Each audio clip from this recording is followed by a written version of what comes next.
વિઠ્ઠલભાઈ માં રૂપિયા વાળા હોય કે ગુરુ મહારાજ બધાથી પહેલા મારી ઘરે 5100 રૂપિયા આપું અને 5100 મૂકે જો ગુરુ લલસાઈ જાય એટલે માનવાનું આમાં કાંઈ નથી, આ પૈસામાં જ પડેલો છે હે અને પૈસા હારે પરમાત્માનું કોઈ કનેક્શન નથી, કાંઈ નથી. આ તો આપણી એક રીત છે કે જે ઘાટેથી જ્ઞાન મળ્યું એ ઘાટની પૂજા કરી આદર રાખવો અને નો રખાય તો ગુરુ ક્યાં ગાય કે કાંઈ નથી કહેતા. તમે પૂજા કરો તોય ન કરો, આવી નામ કરીને કહી દો ગુરુ મારે કે કોઈને અને કેને ગુરુ કહેવાય, આ નક્કી કરી લેવાનું. અને ઘણા તો નરેશભાઈ પુણાથે ભૂસી નાખ્યા હજારો, પીછી લઈને પાષણ ચિતરા, પીછી લઈને પાષણ ચિતરા, અને તો લઈને અવતારો ઠગારો, ક્યાંથી આવ્યો ધુતારો. હવા ચિત્રી ભગવાને જોવો તો ખરા, એટલી ગરમી થતી હોય ક્યાંય રહેવાતું ન હોય, એસી કામ ન કરતી હોય અને તમે બહાર નીકળો ને એક લેરખું આવે ને ત્યાં તો કે આજ કેટલી ટાઢક થઈ. આ સીટરી અંદરથી જ્યાં લેર આવી કેવી કે અહીંથી લેર છૂટીને અહીંયા આવ્યો નરકનો પાર મોર્યો ને ત્યાં એવો બફારો છો ને કે આમ તમારે ગરમીનો રેપ છે ભૂઈ નાખીને આ હવા ચિત્રી હાથે ભૂસી નાખ્યા હજારો. અરે રામ આવ્યા, કૃષ્ણ આવ્યા છે, મિલે તો મેં પૂજું ગિરિરાજ. પથ્થર પૂજે તો ભગવાન મિલતો હોય તો હું આખો ગિરિરાજ પર્વત પૂજું. પથ્થર પૂજે હરી મિલે તો મેં પૂજું ગિરિરાજ. इस पत्थर की चकी बन जगया का पिस खाय मनसा, मालनी रे गोरख जागता नरसेव. પણ તોય એક ભગતે કીધું કે જે ઓલો ખાડો હોય ને ખીલડો ત્યાં માકડી હોય, એ માકડીમાં ખીલામાં જેટલા ભરાય છે ને એમ કાંઈ ન થાય. તો આપણે ગુરુ મહારાજ ખીલો નાખ્યો નામનો અને મનને કબજે કરીને એની માકડી બનાવી દીધી, એમાં તમને પરોવી દીધા. હે આ માકડામાં ખીલામાં ભરાઈ જાય એને કોઈ આશા આવે ડરાય કિસાન હે? એટલે સંતોએ આપણને એ આમ નવો શરીર હોતા ઉગારી લીધા છે. કીધું ને કે વિના પૃથ્વીએ પગ ધરો નોડવાય કરો દીવો, જે ઘરે જાવું મર્યા પછી એને જીવતા જુઠાડી દીધો. આવો ગુરુ મહારાજનો દેશ એટલે સંતો કે આવો અમારા દેશમાં, ન્યાસે બ્રહ્મ જ્યોતિનો પ્રકાશ. આવો સંતો અમારા દેશમાં. અને હોળીના ભડકા નથી ફાળતા, ત્યાં તો કાયમ દિવાળી વર્તાય. આપણે તો હોળી આવે એટલે આખા ગામમાંથી લાકડા ઉગાવે ને આવડી મોટી કરે અને ઓલા કઈ પૂરીના ઢેબરા કરી ન જવું પડે ત્યાં 400 કે ઉડાડવા. ત્યાં તો આનંદ આનંદ સંતને ભાળીને ભૂતડા ભાગી જાય. ત્યાં તો આનંદ આનંદ. ઓલા ભૂતડાને આપણે જોયા નથી અને જોવાય નથી આપણે. શિવ ક્યારે? શમશાનમાં. આ શમશાનની અંદર બોલી જો નહીં, પોતે શિવ સ્વરૂપે છે, પણ તું જીવ સ્વરૂપે માનશો એટલે શિવ પ્રગટ થતો નથી. આ શમશાન છે.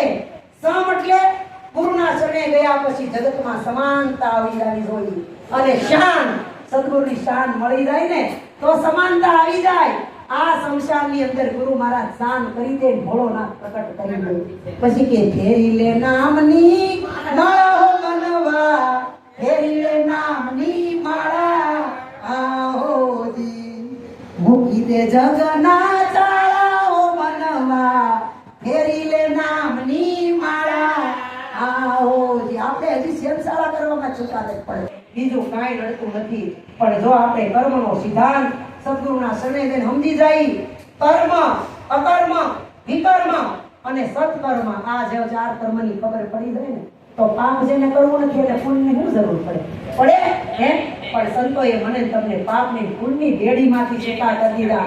આ પાપનું પોટલું છે એ હાકળી એક બેડી છે. પાપ પૂરું થઈ જાય ધક્કો માર દે હે, અને પુણ્ય કદાચ સ્વર્ગમાં જાઓ તો ત્યાં પુણ્ય પૂરું થાય ત્યાં સુધી રાખે હો. પુણ્ય પૂરું થઈ જાય એટલે નીકળો કેવી રીતે કે આપણે જે હારે આવ્યા હોય તે આપણા માથાએ કેટલી હોય, અને અટાણી છોકરી હે.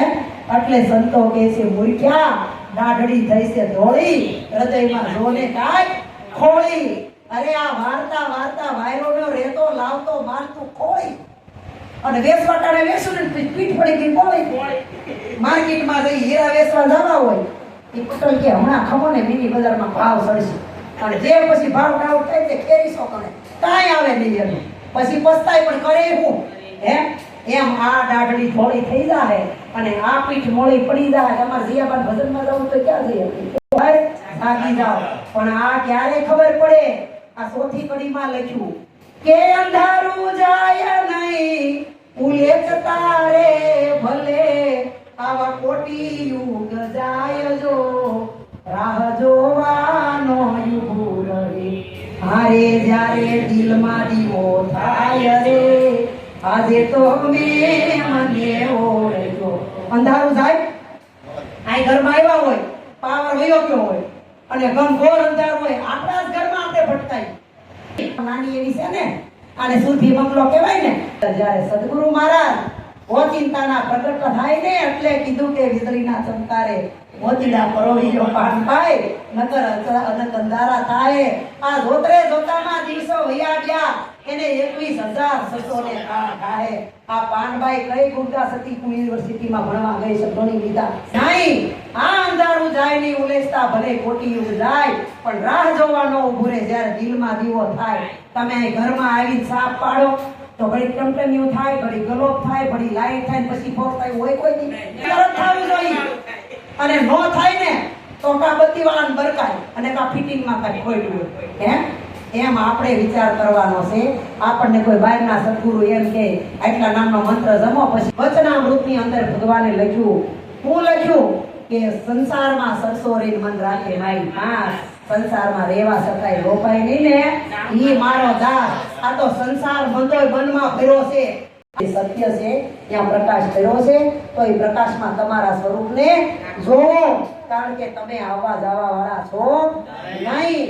પણ છેલ્લે હું કીધું હે શંકર સમાધિમાં લઈને આવે ગુરુ દેવની રે જેણે આપ્યું બ્રહ્મ જ્ઞાન જો શંકર સમાધિ માલી નસે હારે થયું આત્માનું દાન જો આજે તો મેં મને ઓળખ્યો. કારણ કે આ બધું કઈ બને સદગુરુની કૃપા હોય ને તઈ બને.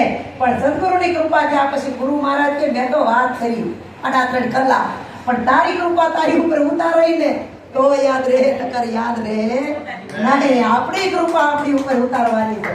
ગુરુએ તો ધક્કો માર દીધો હલેસો માર દીધો પણ એ નાવને કાંઠે ઉતારવી એના માટે જેમ જેસલે વાલિયા ઉતારાય અજામિલ બ્રાહ્મણે આ શબરી ભીલણે આ કુબજાએ બધાએ જેટલો પ્રયત્ન કર્યો ને એટલો આપણે કરવો પડશે. નરસિંહ મહેતાએ મીરાબાઈએ આની અંદર હોમાઈ ગયા બધાય. સંત ને સંતપણા નથી મફતમાં ભાઈઓને દાનમાં દઈ દીધું આખે આપ્યું છે સેવા કરવા અને સેવાને વિવેકથી વાપરવું.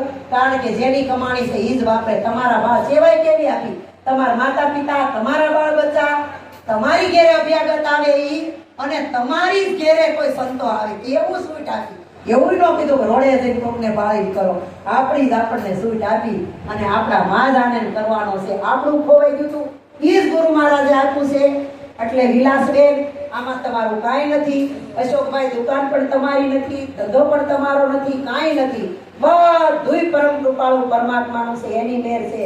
એની મેર ન હોય તો આપણીથી તમનું હલે નહીં. પણ એણે આપણી ઉપર અનંત કૃપા કરી છે ને તો આપણે પણ આપણી કૃપા ઉતારીને પરમાત્મા માટે થોડો સમય કાઢવો અને કાઢવો જો કાઢશો તો તમારું જ કલ્યાણ થાય.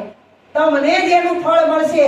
આમાં તમે કરશો ને કોઈ અમને કાંઈ ફળ મળશે એવું કાંઈ છે નહીં. આ તો પોતે પોતાનું સોખું કરવા સદગુરુ અનેક વિધિ અનેક પ્રયત્નો કરે છે પણ જેનું કાર્ય થઈ જાય એના શરણમાં કોટી વંદન છે. અને જો ન થાય તો આપણે આપણું કાર્ય સાધી લેવાની જરૂર છે. આમાં બીજું કાંઈ કરવાનું છે નહીં. વધવકા લેણા નહીં માધવકા લેણા નહીં. આગળ ઊભા થઈને વયા જાવ તો હો નો ફ્લેટ આવશે ને હો મળી જાય. કોઈની ઘરે કોઈ વયું જવાનું નથી. અને અઠવાડિયું સુધી જે કામ કરવા હોય છૂટશે. જોવા આવે તમે શાક વઘારોથી જોવા આવે કતુંને લણ ખાવા ના પડી કેમ ખાવશો? જે કરે કરવું એ કરો પણ અઠવાડિયાની અંદર 2 કલાક ભજનમાં પ્રીતિ રાખો રાખો અને રાખો. કારણ કે આપણે સંસારી પદાર્થ કમાવા જો બહાર જવું પડતું હોય, કારખાને મશીને દુકાને બધે જવું પડતું હોય, તો ભજન કમાવા નહીં જવું પડે? બહાર તો જવું જ પડશે ને. આપણે કમાણી કરશું, પછી આવડા થઈ જાવ, પછી એ કમાણીનો ભોગ આપણે ભોગવશું. વ્યાસ ખાવું પછી બેઠા બેઠા. હવે ક્યાંય જવાની જરૂર નથી. પણ જ્યાં સુધી હાલે ત્યાં સુધી આપણે પરમાર્થમાં પ્રીતિ કરવી પડે. આવું સમજીને આનંદ કરવો અને કરાવો. અને આજે તો ગુરુ મહારાજ કેટલો મહેરબાન થઈ ગયો.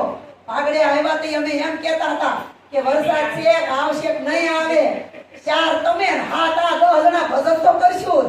પણ ગુરુ મહારાજ કે ધીરજ રાખ, આગળ ઢગલો થઈ જાય. આ જોવો તો ખરા, ધ્યાન ધારણા ધરતી મેરુ ધડો, જેના મનડા હોય મરાલ, તોરલ કહે આવા સંત મળે તો બાપા પાછું મારા પ્રાણ.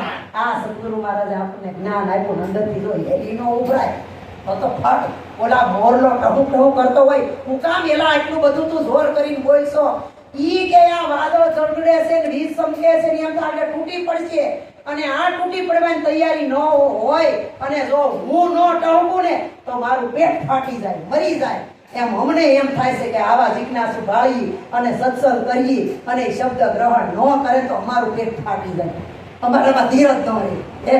આ સદગુરુની વ્યથા આ હોય, બીજું કાંઈ આમાં હોતું નથી. ભાવ ને પ્રેમ વધારવો એ આપણી ફરજ છે. બાકી આમાં કોઈની પાસે કોઈ લઈ જવાનું નથી, કોઈ લઈ દેવાનું નથી. આપણું છે એ આપણે જ રહે, આપણે જ ભોગવાનું છે ને આપણે જ આનંદ કરવાનો છે. પણ આમાંથી થોડુંક પર થઈ અને પરમાનંદમાં આપણે થોડોક આપણો સમય આપવો. કારણ કે સમય બળવાન નહીં પુરુષ બળવાન, કાબે અર્જુન લૂંટ્યા મોહી ધનુષને ઓળી બાણ. આવું સમજીને આનંદ કરજો અને કરાવજો.